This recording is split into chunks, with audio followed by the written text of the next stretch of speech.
मौसम है। और पश्चिमी उत्तर प्रदेश में भैया बहुतायत गन्ना उगाया जाता है और गन्ने की फसल बरसात में बड़ी हो जाती है, लेकिन कुछ कार्य उसमें करने पड़ते हैं। तो बरसात में भाई खेतों में जो बड़ी फसल होती है उसमें सांप, बिच्छू और बड़ा जंतु जैसे गुलदार वगैरह का खतरा भी बहुत ज़्यादा होता है, जंगली जानवरों का खतरा होता है। तो ड्रोन एक ऐसा यंत्र है भैया जिसका खेती में हमारे किसान भाई प्रयोग कर सकते हैं। तो ड्रोन के खेती में क्या लाभ हैं, इसका प्रयोग कैसे कर सकते हैं, आज हम इसी के संदर्भ में अपने किसान भाइयों को एक भेंटवार्ता सुनवा रहे हैं जिसका विषय है खेती में ड्रोन का प्रयोग एवं लाभ। और भैया इस विषय पर जानकारी दे रहे हैं डॉक्टर शाकिब परवेज अलाई और आपसे बातचीत कर रहे हैं हमारे भैया हिमांशु रंजन। तो भैया आइए सुनते हैं ये बातचीत। किसान भाइयों, आज हमारे साथ स्टूडियो में उपस्थित हैं डॉक्टर शाकिब परवेज जी, जो कि कृषि वैज्ञानिक हैं कृषि विज्ञान केंद्र शामली में। और आज आपसे बातचीत का विषय है खेती में ड्रोन का प्रयोग एवं लाभ। तो सबसे पहले स्वागत है आपका हमारे स्टूडियो में डॉक्टर साहब। धन्यवाद। तो डॉक्टर साहब, सबसे पहले हम आपसे ये जानना चाहते हैं कि ड्रोन क्या है और कृषि में ड्रोन का क्या महत्व है। सबसे पहले तो ड्रोन के बारे में हम बात करेंगे। ड्रोन अभी जो हमारा कृषि का जो सेक्टर है उसमें जो सबसे एडवांस या आधुनिक टेक्नोलॉजी अभी जो यूज हो रही है वो ड्रोन की है। ड्रोन हमारे मानव रहित ये यंत्र विमान रहते हैं। जैसे हमने देखा होगा जिन विमानों में हम एक जगह से दूसरी जगह जाते हैं उनमें अक्सर हमारा एक पायलट रहता है, या हेलीकॉप्टर वगैरह देखे होंगे। कुछ लोग जो यात्रा जाते हैं तो वो देखे होंगे कि हेलीकॉप्टर चलते हैं, तो उनमें एक पायलट रहता है जो उसी विमान में बैठ के उस विमान को चलाता है। लेकिन ड्रोन में ऐसा नहीं होता। ड्रोन में हमारा एक विमान ही रहता है, लेकिन उसको नीचे ग्राउंड पे रह के एक आदमी रिमोट के जरिए कंट्रोल करता है जी।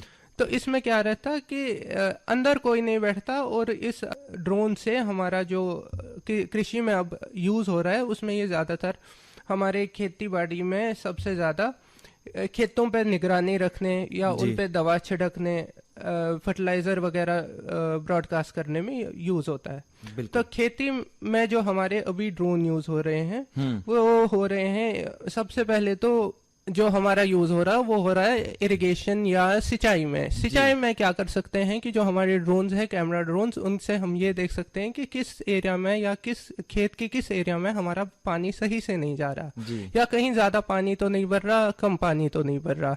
वैसे ही किसी खेत के हिस्से में अगर हमारे कोई बीमारी आ रही हो, तो अगर किसी के पास बड़ा खेत है या कई जगह खेत है एक ही एरिया में, तो उसके लिए ये पॉसिबल या संभव नहीं होता कि वो एक ही बार में सब जगह जाके सब खेतों पे देख ले जी कि उसके खेत में कोई दिक्कत तो नहीं। तो इस केस में वो ड्रोन्स के जरिए उस खेत की मॉनिटरिंग करके ये देख सकता है कि उसके खेत में कहाँ दिक्कत है। जो हमारे ड्रोन्स है, ड्रोन्स में हमारे मल्टीस्पेक्ट्रल कैमरा और थर्मल कैमरा आते हैं जी। जो हमारे फसल की है उसके स्वास्थ्य के हिसाब से उसमें एक कलर बन जाता है, और उस कलर के बेसिस पे हम ये आइडेंटिफाई कर सकते हैं या पहचान सकते हैं कि किस खेत के किस हिस्से में हमारे प्रॉब्लम है, और फिर खाली उस हिस्से का हमको समाधान ढूंढना पड़ेगा। हर बार हमें हर खेत की निगरानी नहीं करनी पड़ेगी।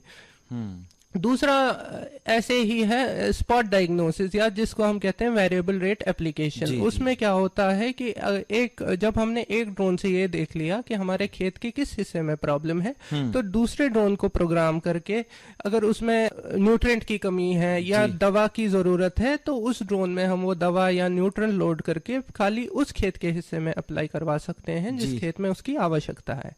इससे हमारे टाइम की भी बचत होती है, प्लस जो हमारा रिसोर्स है या इनपुट है जैसे केमिकल है, दवा है, न्यूट्रिएंट है, उसकी भी बचत होती है। और एक ही सामान सब जगह जहां जहां हमें इसकी आवश्यकता है या जहां हमें इस दवा की जरूरत है, एक समान वो दवा, ऐसा नहीं कि एक जगह ज्यादा पड़ जाए एक जगह कम पड़ जाए, जितनी जरूरत उतना ही होता है। बिल्कुल। वैसे ही अगर पशुपालन में कोई है, तो अगर किसी के पास बड़ी सी डेयरी है तो उसमें भी आजकल ड्रोन का प्रयोग काफी हद तक हो रहा है। तो ड्रोन्स के जरिए हम ये देख सकते हैं कि किस पशु की कैसा स्वास्थ्य चल रहा है, किसी में ये फीवर तो नहीं आ रहा है या और किसी टाइप की बीमारी तो नहीं आ रही। जी। क्योंकि ड्रोन्स में हमारे थर्मल कैमरा और इंफ्रारेड कैमराज रहते हैं जो हमारे पशु के बॉडी और हर बॉडी के अलग अलग हिस्सों का टेम्परेचर बताते हैं जी। और उस बेसिस पे हम डायग्नोज कर सकते हैं कि इस पशु में कोई दिक्कत तो नहीं आ रही। तो ये कुछ यूज है जो हम ड्रोन्स के कर सकते हैं। इसके अलावा भी बहुत सारे यूज हैं, जैसे स्प्रे कर सकते हैं, खाद बिखेरना, बीज बिखेरना, इसका भी प्रयोग खेती में हो रहा है। बिल्कुल बिल्कुल। तो डॉक्टर साहब, आपने हमारे किसान भाइयों को बताया कि ड्रोन क्या है और इसके महत्व के बारे में भी हमारे किसान भाइयों को बताया। तो डॉक्टर साहब, आगे हम आपसे ये जानना चाहते हैं कि खेती में कौन कौन से ड्रोन उपयोग में लाए जा सकते हैं। खेती में हमारे कई तरह के ड्रोन्स रहते हैं। पहले तो हमारा 2 टाइप का होता है, एक तो या सेंसर्स के बेसिस पे कि कौन सा सेंसर ड्रोन में लगा है, या दूसरा कि इसमें पंख कितने हैं या पंख कैसे हैं। जी। पंख के बेसिस पे अगर हम ड्रोन्स को बोलें तो हमारे 4 टाइप्स के ड्रोन्स होते हैं। एक तो फिक्स्ड विंग ड्रोन होता है जो हमारा जैसे हमारा हवाई जहाज होता है जी। वैसे काम करता है। दूसरा हमारा सिंगल रोटर ड्रोन्स रहते हैं। सिंगल रोटर ड्रोन्स कैसे रहते हैं, जैसे हमारे हेलीकॉप्टर्स रहते हैं जिनमें ऊपर एक रोटर रहती है या ऊपर एक पंखा रहता है जी। जो एक पंखे के जरिए ऊपर चलता है और पीछे एक छोटा सा पंखा उसको दाएं बाएं घुमाने में मदद करता है। उसके बाद हमारे मल्टी रोटर ड्रोन्स होते हैं जो अक्सर आपने खेती में देखे होंगे ड्रोन, उनमें कई पंखे लगे होते हैं, कम से कम 4 लगे होते हैं, कई में 6 होते हैं, कई में 8 होते हैं और इससे ज्यादा भी होते हैं। इसके बाद एक और ड्रोन आता है जिसको हम हाइब्रिड ड्रोन्स कहते हैं जी। हाइब्रिड ड्रोन्स क्या करते हैं, वो जब लैंडिंग और टेक ऑफ करना है उनको तो वो वैसे करते हैं जैसे हमारा हेलीकॉप्टर करता है। मतलब एक ही जगह, इसी जगह से उठते हैं, इसी जगह वापस उतरते हैं, लेकिन जब हवा में चलते हैं तो ऐसे चलते हैं जैसे एक हवाई जहाज चलता है। बिल्कुल। हाइब्रिड। अब दूसरा हमारा होता है सेंसर्स के बेसिस पे। सेंसर्स के बेसिस पे जो हमारे ड्रोन्स रहते हैं उनमें हमारे कैमरा ड्रोन्स रहते हैं, जैसे हमारे मोबाइल फोन्स में कैमरा रहते हैं, वैसे आपने देखा होगा शादी वगैरह में ड्रोन्स का अक्सर आपने इस्तेमाल देखा बिल्कुल, होगा बिल्कुल। या टीवी पे भी देखा होगा कि ड्रोन्स फुटेज आती हैं। तो वो सिंपल कैमरा ड्रोन होता है जिससे हम डायरेक्टली अपने खेती में निगरानी कर सकते हैं। दूसरा हमारा होता है multispectral camera drone. Multispectral camera drone क्या होता है, जो हमारी आंख नहीं देख सकती वो कैमरा देख सकता है। क्योंकि सूरज से जो किरणें आती है उसमें कुछ ऐसी किरणें भी हैं जो हम देख नहीं सकते, हमारी आंखें नहीं देख सकते। तो उन किरणों को इन कैमरास के जरिए रिकॉर्ड करके फिर उनका एनालिसिस होता है। हमारे खेतों में कोई प्रॉब्लम तो नहीं, हमारी फसल कैसी है, या अगर हमारे पशु हैं उनमें कोई दिक्कत तो नहीं आ रही। वैसे ही हमारे सेंसर्स में आते हैं इंफ्रारेड ड्रोन्स। इंफ्रारेड ड्रोन्स जो है वो बॉडी की हीट के बेसिस पे काम करते हैं, चाहे वो पौधा हो या जानवर हो, पशु हो। तो पशु के इसी हीट के बेसिस पे वो डिटेक्ट करती हैं कि हमारी खेत में अगर कहीं कोई आवश्यकता है किसी इनपुट की, फर्टिलाइजर की, न्यूट्रिएंट की, वो डिटरमाइन करते हैं। बिल्कुल बिल्कुल बिल्कुल। तो इस प्रकार से किसान भाई अपने खेत में ड्रोन का उपयोग कर सकते हैं। जी। अच्छा डॉक्टर साहब, अगर हम आगे बात करें कि ड्रोन के उपयोग से किसान भाइयों को क्या क्या लाभ हो सकता है, किसान भाई इसका प्रयोग किस प्रकार से करके लाभ कमा सकते हैं, तो इसके बारे में हमारे किसान भाइयों को कुछ बताइए। ड्रोन्स का सबसे पहला जो लाभ हमारा रहता है कि इसके जरिए हम एक बड़े क्षेत्र को एक कम समय में सबसे पहले उसकी निगरानी कर सकते हैं। उसमें कोई प्रॉब्लम हो रही तो उसको जल्द ही पकड़ के उसका समाधान निकाल सकते हैं। उसके बाद जो भी हम अपने खेत में, जैसे हमारे पास अभी स्प्रेयर ड्रोन है, ब्रॉडकास्टर मतलब खाद छिड़कने वाले ड्रोन, उनका क्या रहता है, अगर हम मैनुअल प्रैक्टिस को या जो आदमी करता है उसमें क्या रहता है, जैसे एक आदमी ने कहीं स्प्रेइंग करना, ब्रॉडकास्टिंग करना शुरू कर दिया, तो जब वो शुरू करता है तो वो एनर्जेटिक होता है या उसमें जोश होता है सुबह। तो जितना दिन गुजरता है उसमें भी वो थकावट आती है। तो लास्ट पे क्या होता है, आखिरी हिस्से में दिन के या आखिरी पड़ाव में जो उसका खेत होता है उसमें वो सही से नहीं कर पाता। तो ड्रोन से हमारा जो दूसरा लाभ है कृषि में, कि चाहे आपका खेत का पहला हिस्सा हो या आखिरी हिस्सा हो, ये फर्टिलाइजर स्प्रेयर एक समान हर जगह बिखेरता है। जी। दूसरा जो इसमें है कि ये हमारा जो टाइम का है वो भी बचत करता है।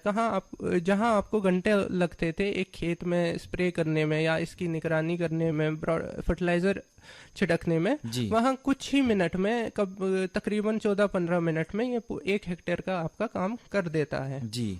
वैसे ही अगर हम देखें जो अभी नई टेक्नोलॉजीज आ रही हैं तो उनमें जो हमारा जो ड्रोन्स के साथ यूज हो रही हैं टेक्नोलॉजीज जैसे केमिकल्स हैं या फर्टिलाइजर्स हैं, उनकी डोजेज भी ड्रोन्स के जरिए हम कम कर सकते हैं, जिससे किसान को सबसे बड़ा लाभ है कि उसमें उसका पैसे की बचत होती है। जी जी जी। और आखिरी यह है कि इसमें एक टारगेटेड एप्लीकेशन का भी ऑप्शन है कि जहां आपकी जो आवश्यकता है बस वहीं आपका इनपुट पहुंचे। ऐसा नहीं कि हर जगह जहां आवश्यकता नहीं भी है वहां भी आप अपने इनपुट की एप्लीकेशन करो। जी जी जी, बिल्कुल बिल्कुल। तो बिल्कुल डॉक्टर साहब, आपने किसानों को बताया कि ड्रोन के उपयोग से उनको क्या लाभ हो सकता है। अच्छा डॉक्टर साहब, हम आगे ये जानना चाहते हैं आपसे कि कोई भी सामान्य व्यक्ति इस ड्रोन का उपयोग कर सकता है, या अगर हम ये जानना चाहें कि सामान्य व्यक्ति के लिए ड्रोन प्रयोग या चलाने के लिए क्या क्या प्रक्रियाएं हो सकती है। ड्रोन जो है, ड्रोन की कैटेगराइजेशन सबसे पहले हम बात करेंगे कि ड्रोन में कैटेगरीज हमारी रहती है। नैनो रहते हैं, माइक्रो रहते हैं, फिर स्मॉल रहते हैं, मीडियम कैटेगरी जी ड्रोन रहते हैं, फिर लार्ज कैटेगरी ड्रोन रहते हैं। इनमें जो नैनो ड्रोन होते हैं बस उनके लिए कोई भी आवश्यकता हमारे पास है नहीं। उसके बाद भी हमको जैसे स्मॉल के जो कृषि में ड्रोन यूज होते हैं हमारे, वो स्मॉल कैटेगरी में आते हैं। जी। अब स्मॉल कैटेगरी ड्रोन्स में क्या है, उनको चलाने के लिए आपके पास लाइसेंस होना जरूरी है। बिना लाइसेंस के परमिशन नहीं है उन ड्रोन्स को चलाने की। जी। लाइसेंस जो हमारे पास है वो जो ड्रोन ऑपरेटर के पास होनी चाहिए, उसके लिए एक DGCA सर्टिफाइड ट्रेनिंग सेंटर है। जी। थ्रू आउट इंडिया बहुत सारे सेंटर हैं, तो किसी भी ट्रेनिंग सेंटर पे ट्रेनिंग लेके वो लाइसेंस हासिल कर सकते हैं, और उस लाइसेंस के बाद ही कोई भी वो ड्रोन चला सकता है। लाइसेंस लेने के लिए कुछ उनकी कंडीशंस हैं कि कम से कम जिसको ये लाइसेंस चाहिए वो 10वीं पास हो, जी। 18 वर्ष या उससे ज्यादा की उसकी उम्र हो। आइडेंटिफिकेशन के लिए 2 तरह की आइडेंटिफिकेशन होती है। सबसे पहले तो उसके पास आधार कार्ड होना ही होना चाहिए। जी। आधार कार्ड के साथ साथ उसके पास या तो वोटर ID हो, ड्राइविंग लाइसेंस हो, राशन कार्ड हो या पासपोर्ट हो। जी। इसके साथ साथ एक मेडिकल फिटनेस सर्टिफिकेट, जिसमें मेन फोकस होता है उसकी आई साइट पे कि ये दूर की दृष्टि, पास की दृष्टि कैसी है, और ये कलर डिफरेंशिएशन कर सकते हैं या नहीं, क्योंकि जब ड्रोन हवा में उड़ेगा तो ड्रोन को पहचानना भी है कहाँ जा रहा है, कैसे जा रहा है। जी। तो वो देखना भी जरूरी है। तो ये कंडीशंस है आपकी लाइसेंस लेने के लिए। और जब तक आपके पास लाइसेंस ना हो तो ड्रोन तब तक आप उड़ा नहीं सकते, जो हमारे कृषि के ड्रोन रहते हैं। बिल्कुल बिल्कुल। तो ये तो बात हुई डॉक्टर साहब की जो ड्रोन का प्रयोग करने के लिए कौन कौन सी न्यूनतम आहारता चाहिए। जी। आगे अगर हम बात करें कि ड्रोन के खेत में प्रयोग करने में क्या क्या सावधानियां किसान भाई बरत सकते हैं, इस बारे में प्रकाश डालिए आप। जी। सबसे पहले जब भी ड्रोन का किसी को भी प्रयोग करना है अपने खेत में, सबसे पहले जो हमें देखना पड़ता है कि ये किस जोन में आता है। जो हमारे DGCA हैं, director general of civil aviation, उनके द्वारा एक वेबसाइट जारी कर है, डिजिटल स्काई। डिजिटल स्काई में एक एयर स्पेस मैप है, जहां पे आप अपनी लोकेशन डाल के ये देख सकते हैं कि आपका कौन सा जोन है। जोन अब 3 टाइप के हमारे होते हैं मेजर। एक तो रेड जोन है, जहां पे ड्रोन चलाने पे पूरी पाबंदी है। फिर येलो जोन होता है जिसमें DGCA का परमिशन चाहिए ड्रोन चलाने के लिए। फिर ग्रीन जोन है जिसमें आपको कोई भी तरह की परमिशन नहीं चाहिए ड्रोन चलाने के लिए। इसके साथ साथ हमारे पास टेम्परेरी रेड जोन्स होते हैं, जैसे कभी कहीं कोई इवेंट हो रहा है या किसी VIP का विजिट है, तो इस केस में टेम्परेरी रेड जोन बनाया जाता है।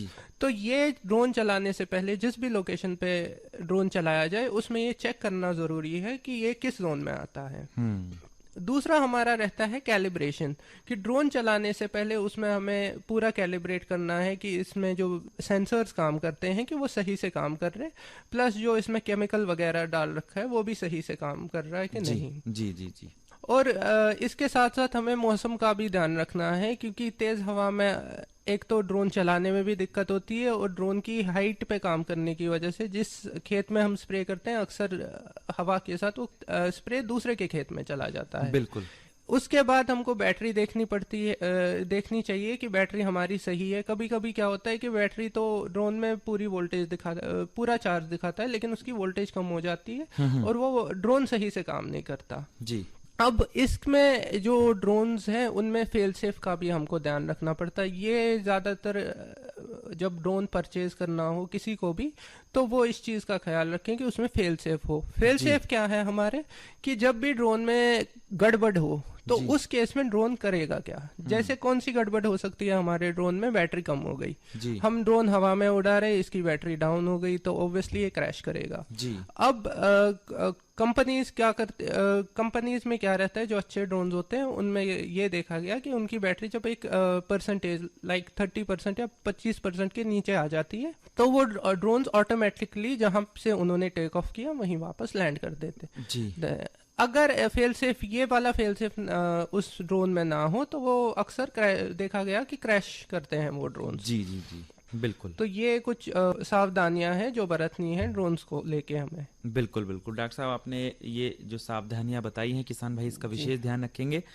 और डॉक्टर साहब, आगे हम आपसे ये जानना चाहते हैं कि वर्तमान में ड्रोन चलाने में क्या क्या समस्याएं आ रही हैं, इसके बारे में प्रकाश डालिए आप थोड़ा सा। जी, अभी जो ड्रोन में अक्सर, जैसे हम शामली डिस्ट्रिक्ट को बिलोंग करते हैं, तो शामली डिस्ट्रिक्ट में जो मेजर प्रॉब्लम हमारे साथ आ रही है ड्रोन चलाने में, सबसे पहला है बिजली के वायर्स। क्योंकि बिजली के वायर्स में जब करंट चलती है तो इलेक्ट्रोमैग्नेटिक फील्ड बनता है, और जब ड्रोन उनके पास में चलता है तो आउट ऑफ कंट्रोल हो जाता है, या कई केसेस में क्रैश भी हो चुका है। जी। तो इसमें सबसे पहला जो चैलेंज रहता है वही बिजली के तार से अवॉइड करना कि कितना दूर हम चलाएं। क्योंकि शामली डिस्ट्रिक्ट में अक्सर खेतों में ट्यूबवेल से पानी चलता है जिनमें बिजली के वायर रहते हैं, और ये मेजर चैलेंज रहता है। क्योंकि जब आप मैपिंग करते हो अपने जीसीएस पे या रिमोट कंट्रोल पे उस फील्ड की, तो उसमें वो तार दिखता नहीं या पोल दिखता नहीं कि तार कहाँ से जा रहा है, और ये एक बड़ा चैलेंज है। जी जी जी। उसके बाद जो दूसरा बड़ा चैलेंज है टेक ऑफ और लैंडिंग की एरिया। अगर आपका खेत रोड के पास है तो सही है, अगर इस पे पक्का रास्ता है तो ठीक है, लेकिन जहाँ खेत आपके कंटिन्यूएशन में है, एक के बाद एक का खेत है, तो उसमें पहले खेत में तो उड़ाना तो संभव हो जाता है, लेकिन अगले खेत में ड्रोन कहाँ पे रख के उड़ाएं वो दिक्कत रहती है। क्योंकि अगर आप उसी पाथ से जहाँ से आपने पहले खेत में उड़ाया वहां से लेके जाते हो ड्रोन उड़ा के अगले के खेत में, तो उसके आने जाने में ही बैटरी हमारी लो हो जाती है। बिल्कुल। उसके बाद अगला क्या है, जीपीएस एरर कई बार रहता है हमारे में, कि जहां आपका जीपीएस सही नहीं बनता या टाइम लेता है लोड होने में, तो उससे हमारा मैपिंग करने में थोड़ी दिक्कत रहती है। बिल्कुल। उसके बाद वेदर भी एक दिक्कत करता है, मतलब समस्या करता है। जैसे मौसम खराब हो गया या तेज हवा चल रही, तो उस केस में एक तो ड्रोन को उड़ाना भी दिक्कत करता है, और जो स्प्रे हो रहा है हमारा वो भी अगले खेत में फैल जाता है। जी जी जी बिल्कुल। और आखिरी जो है कि आपकी क्रॉप की वैरायटी, अगर आपके क्रॉप की वैरायटी लॉजिंग वाली है, ये जो गिर जाती है हवा से, तो उसमें भी दिक्कत होती है कि ड्रोन में जो हवा निकलती है उसके पंखुड़ियों से, उससे पंख से, तो उससे भी हमारे क्रॉप के मतलब लॉज होने या गिर जाने का बहुत बड़ा इश्यू रहता है। बिल्कुल बिल्कुल। तो डॉक्टर साहब, आज आपने हमारे किसान भाइयों को बहुत अच्छी जानकारी दी। आज आप हमारे इस कार्यक्रम में आए, आपका बहुत बहुत धन्यवाद। जी धन्यवाद।